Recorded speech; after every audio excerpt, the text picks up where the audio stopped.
మల్కాజ్గిరి లోక్సభ నియోజకవర్గ ప్రజలకి నమస్కారం. నేను లోక్సత్తా జేపీని, మీ వాణ్ణి, నిరంతరం మీకోసం పోరాడుతున్నవాణ్ణి. మీరే నా కుటుంబంగా జీవితం అంతా గడుపుతున్నవాణ్ణి. నేను మీ అందరి ముందు లోక్సభ ఎన్నికకి అభ్యర్థిగా నిలబడుతున్నాను. ఎందుకు జేపీకి ఓటేయాలి? ఈ ప్రశ్న రావడం సహజం. నా చరిత్ర మీ అందరికీ తెలుసు.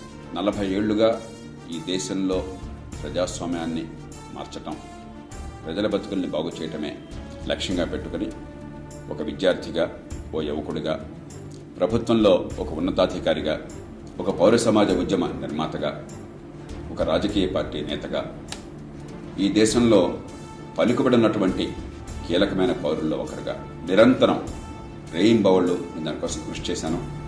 దేశ చరిత్రలో ఎవరూ సాధించలేని ఫలితాలను సాధించే అదృష్టం నాకు దక్కింది. ఓటర్ల జాబితా ప్రక్షాళన దగ్గర నుంచి, ఎన్నికల్లో అభ్యర్థులు ఖచ్చితంగా ఈవేళ వేయాలని చెప్పేటువంటి అఫిడవిట్ దగ్గర నుంచి, నేర చరిత్ర బయటపెట్టే దగ్గర నుంచి, పార్టీ నిధుల చట్టాన్ని మార్చడం దగ్గర నుంచి, పార్టీ ఫిరాయింపు నిషేధాన్ని బలోపేతం చేయడం దగ్గర నుంచి, జాతీయ ఆరోగ్య మిషన్ తీసుకొచ్చి గ్రామీణ ప్రాంతాల్లో ఆరోగ్యాన్ని బాగు చేసే పరిస్థితి ఏర్పాటు చేయడం దగ్గర నుంచి, పాలనా సమాచార హక్కు కావచ్చు, పార్టీ ఫిరాయింపు నిషేధం బలోపేతం కావడం కావచ్చు, సహకార సంస్థలకు స్వయం ప్రతిపత్తి కల్పించడం కావచ్చు, రాజ్యాంగబద్ధమైన సవరణ ద్వారా, అట్లాగే కేబినెట్ సంఖ్యను కుదించడం కావచ్చు, స్థానిక న్యాయాలయాల ద్వారా, స్థానిక కోర్టుల ద్వారా న్యాయం అందేందుకు ఏర్పాట్లు చేయడం కావచ్చు, ప్రతి ఆఫీసులో కూడా సులభంగా పని కావడం కోసం సర్వీస్ గ్యారెంటీస్ చట్టం తీసుకురావడం కోసం పోరాటం కావచ్చు, రైతులకి రేట్లు రావటం, వ్యవసాయ ఉత్పత్తులకి ఎగుమతులు రావటం, దానివల్ల దేశం ప్రపంచంలో ఈవేళ నంబర్ 1 ఎక్స్పోర్టర్గా ఆహార ధాన్యాలు ఉండటం కావచ్చు. ఇవన్నీ కూడా లోక్సత్తా ఉద్యమము, లోక్సత్తా పార్టీ,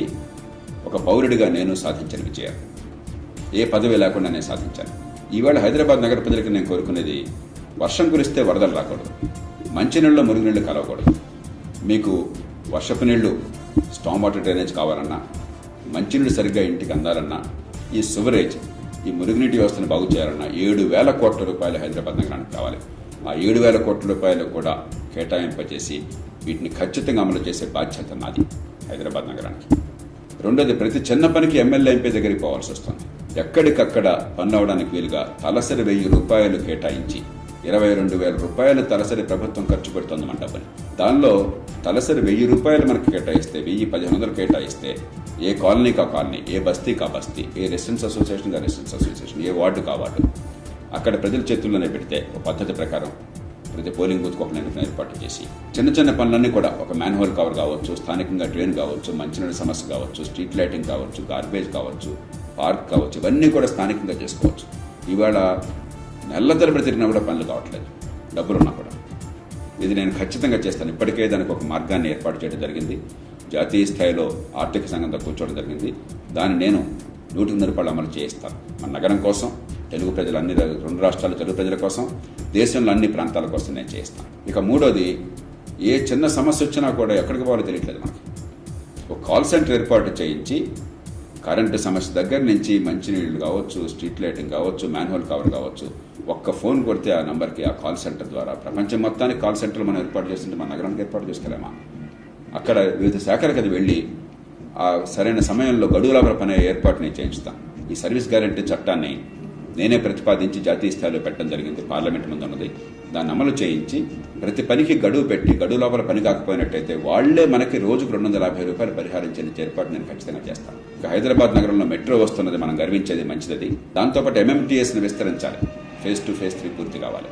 అలాగే రోడ్డు రవాణా సౌకర్యం, RTC కూడా మెరుగుపడాలి. ఈ మూటిని అనుసంధానం చేసి ఒకే ఏజెన్సీ, ఒకే టికెట్తో, మళ్ళీ కుడి చేయడం చే సంబంధం లేకుండా 3 వేరు ఉంటే లాభం లేదు. ఒకే టికెట్తో, ఒకే సింగిల్ ట్రాన్స్పోర్ట్ అథారిటీ ఉండి మనకు రవాణా బాగుండే ఏర్పాట్లు కావాలి. హైదరాబాద్ నగరంలో విద్యుత్తుని, ఈవేళ కూడా కరెంట్ కట్స్ ఉన్నాయి, పరిశ్రమలు మూతపడుతున్నాయి, యువతకు ఉపాధి లేదు. రాష్ట్ర విభజన జరిగినా కూడా హైదరాబాద్ నగర భవిష్యత్తుకి ఏ రకమైన ఢోకా లేదన్న నమ్మకం కలగాలి. అది కలగాలని చెప్పంటే లక్షలాది ఉద్యోగాలను ఇక్కడ సృష్టించాలి. కరెంటు, ఇతర మౌలిక సదుపాయాలతో పాటు పరిశ్రమలు వచ్చే వాతావరణాన్ని తీసుకొచ్చి, మంచి నాయకత్వం అన్నది, నిజాయితీ గల నాయకత్వం, భూ కబ్జాలు చేసేవాళ్ళు కాదు, కమిషన్లు మింగేవాళ్ళు కాదు, దేశాన్ని దోచుకునేవాళ్ళు కాదు, దేశ భవిష్యత్తు గురించి ఆలోచించేవాళ్ళు, యువతకు భవిష్యత్తుని ఇచ్చేవాళ్ళు, ఉపాధి కల్పించేవాళ్ళు అన్న నమ్మకాన్ని కలగజేస్తే దేశం విదేశాల నుంచి పెట్టుబడులు వస్తాయి.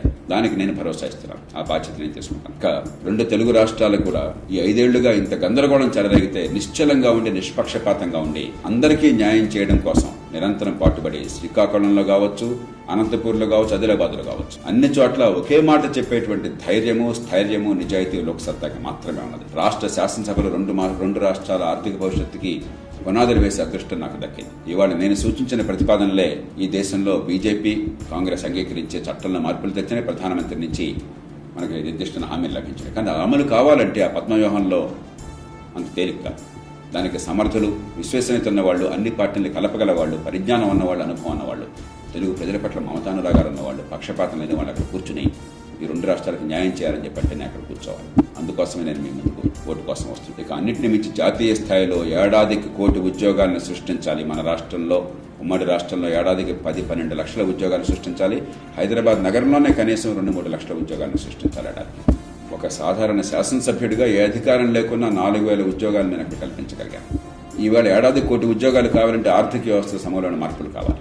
దానికోసం మీకోసం గొంతెత్తి పోరాడేటువంటి నాయకులు కావాలి. ఈ రాజకీయంలో ఈవేళ ఎవడికి డబ్బు ఉంటే, ఎవడు నాయకుడు కొడుకో కూతురు అయితే కులం బలమో, డబ్బో, లేకపోతే వాళ్ళ కుటుంబమో చూసుకుని తప్ప ఇంకో రకంగా నాయకత్వం రావట్లా. సమర్థులైనటువంటి యువత నాయకులు వచ్చే అవకాశం కావాలి.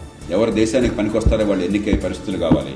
ఎవరు దేశానికి అపకారం చేస్తారో వాళ్ళు ఎన్నికల్లోకి అడుగు పెట్టే అవకాశం లేకుండా ఉన్నారు. ఇవాళ పరిస్థితులు పూర్తిగా దానికి వ్యతిరేకంగా ఉన్నాయి. ఆ రకమైన రాజకీయ సంస్కరణలు కావాలి. ఇవి సాధించే సంకల్పం, స్పష్టమైన అవగాహన, అనుభవం, చరిత్ర ఉన్నటువంటి వాడిని కాబట్టి ఒక్క గొంతుతో ఎట్లాగైతే ఆంధ్రప్రదేశ్ శాసనసభలో ఒక్కడైనా అందరూ వినే పరిస్థితి కల్పించాము, ఒక్కడైనా మౌలికమైన మార్పులు నాంది పలికాము, ఒక్కడైనా తీర ప్రాంతాన్ని రక్షించుకున్నాము, అవినీతిని బయటపెట్టాము, ఒక్కడైనా 2 రాష్ట్రాల ఆర్థిక భవిష్యత్తుకి మార్గాలు ఏర్పాటు చేశాము. అలాగే ఒక్క గొంతుని నాకు లోక్సభకి ఇవ్వండి, మల్కాజ్గిరి నుంచి ఇవ్వండి. మీ ప్రతిష్ట పెంచుతాను, మీ బిడ్డల భవిష్యత్తును కాపాడుతాను.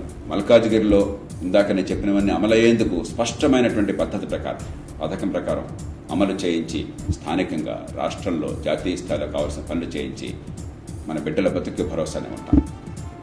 అందుకోసం నేను మీ అందరి మద్దతు కోరుతున్నాను. ఈ దేశాన్ని మార్చాలి, మన రాష్ట్రాన్ని, భవిష్యత్తును కాపాడాలి, మన నగరాన్ని ఒక గర్వించే నగరంగా మార్చుకోవాలి. మన పిల్లలకు ఉపాధి కావాలి, మన మహిళలకు రక్షణ కావాలి, మనకి శాంతి భద్రత ఉండాలి. రాజకీయం అంటే కుళ్ళు, రాజకీయం అంటే దోపిడీ, రాజకీయం అంటే అవినీతి, భూకబ్జాలు కాకుండా ప్రతి రాష్ట్రాన్ని కాపాడుకోవాలని చెప్పినట్టయితే మీరంతా కూడా దయచేసి ఏలగుర్తికి ఓటు వేయండి. మీ భవిష్యత్తును కాపాడుకోండి. మీరిచ్చినటువంటి ఆ గొంతుని హైదరాబాద్ నగర ప్రజల ప్రయోజనాల కోసం, ఈ దేశ ప్రయోజనాల కోసం నిరంతరం ఉపయోగిస్తాను. నా కోసం, నా కుటుంబం కోసం కాదు, సొంత ప్రయోజనాల కోసం కాదు, అహంకారం కోసం కాదు. ఏ పదవులు లేకున్నా కూడా దశాబ్దాల పర్యంతం పనిచేసినవాడిని, ఏ ఆదాయం ఆశించకుండా నిరంతరం పనిచేసినవాడిని. ఇప్పుడు ఈ అవకాశాన్ని మీరు ఇచ్చినట్టయితే ఇంతకంటే మరింత వేగంగా ఈ దేశంలో మార్పులు తీసుకొస్తాను. అందుకు మీరంతా సహకరిస్తారని ఆశిస్తూ, ఏలగుర్తిగా ఓటు వేయమని అందరినీ కూడా మనసారా కోరుతూ, ముఖ్యంగా యువత, మీ భవిష్యత్తు గురించి మీరు ఆలోచించండి. మీకోసం నేను చేస్తున్న పోరాటం అంతా మీరంతా ముందుకు వస్తారని ఆశిస్తూ, మీ అందరికీ నమస్కరిస్తూ నేను సెలవు తీసుకుంటున్నాను.